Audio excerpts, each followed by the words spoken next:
Welcome back. Today we're going to be discussing section 4.4, Introduction to Trigonometric Equations.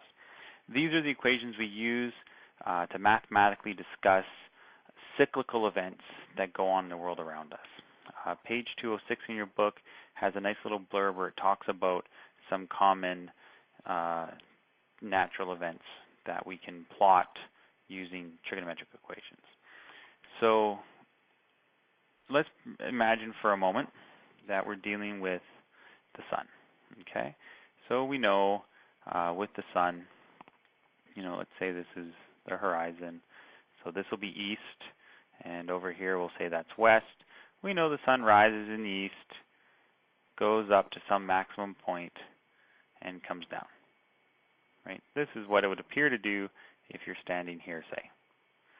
It appears to rise in the east, go up over our heads, and drop in the west. And this point here, which is like the highest point, we'd call the zenith, and this would be at noon. So the whole time the sun's over our head, it's warming up the earth. So the earth down here, the land and everything's getting warmer. And in the summertime, we get up to 40 degrees Celsius or something like that, depending where you are on earth. But the temperature lags a little bit behind what the sun's actually doing. So the sun reaches its maximum point at noon, but the temperature will reach its maximum point about an hour later, because for this whole time it's getting warmer and warmer. We've got all the sun that's coming down on us, and then as it starts to drop, not all of the sun's energy is kind of aimed at us, so we slowly start to lose some of that heat. Not drastically, right? Again, depends on the time of year, until it passes below the horizon. Now, we actually know what's going on. It's not that it's going in this path, right? We're on Earth or something, right? We're on Earth, something like this, and at some point, the sun's aimed at your spot on the Earth, but we're rotating around. So as the Earth rotates around, it's just that spot that's facing the sun goes away. So that's what creates this effect. So that's a little bit of physics background, but for a moment, let's go look at what would the graph look like if I was to plot it out. So here's a plot, and we're going to say this is going to be time in hours, and this will be T in degrees Celsius. So if I was to plot out the plot out the temperature, it's going to start at whatever the temperature is in the morning, right? It's not going to be 0. Well, hopefully it's not 0. Maybe if it's winter time. We're going to say it's not winter time. It's something like 20 degrees, right? Nice fall or summer day.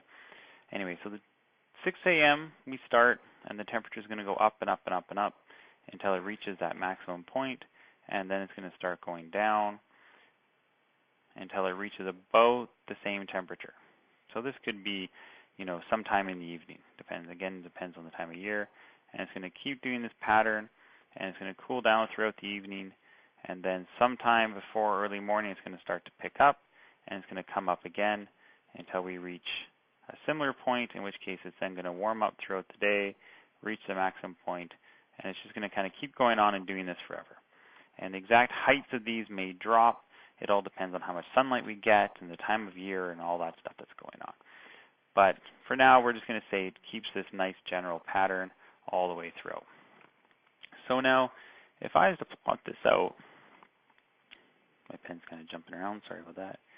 If I was to plot this out, I know this won't be straight, but if I was to draw a line like this, hopefully you should notice this now becomes a sinusoidal wave, right? And this is like a sine pattern. Down here, we're plotting against the y, and sine is equal to y, so this is going to be a sine wave, and we can see how this is progressing. So, in this generic example, we're saying y is equal to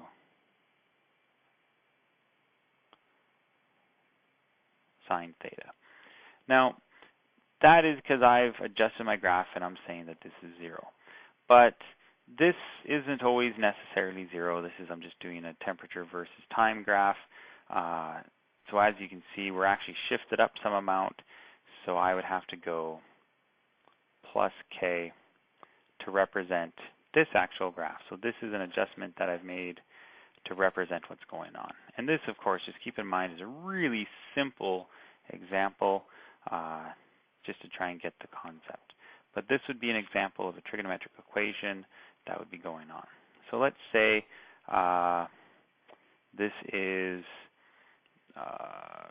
like 22 degrees, right? So it might be the y value, whatever I'm looking at, is equal to sine of, well, according to this axis, it'd be HR, hours, which is the time, plus 22 degrees Celsius. So that would shift my 0 to 22 degrees Celsius here, and then as time goes on, it's just sine of these values as we're working through, and we're going to wind up with a nice sine wave. So this here, this thing right here, is what we're referring to when we're talking about trigonometric equations. Now, we're not going to have to develop these in this class. I just did this one to show you kind of what do we use these things for, what's a real-world example. We'll just be working with our generic math-based trigonometric equations, which you'll see in some of the future videos. So this is just an explanation of what we're doing and kind of what they're used for. You can use similar equations for, the regular patterns of the waves as the wave comes in and comes out, high tide, low tide, electricity, fish populations, all sorts of stuff. They can all kind of run into this system. So that's going to be the end of this video. I just kind of want to give you an idea what is a trigonometric equation, these things here, and this is a nice example of what we're talking about. So what I'll do next is I'm going to go on and I'll show you some example videos. I'll work through examples from some of the homework, and then we'll go on and show you what examples in the textbook they link to. So I'll see you in the next video.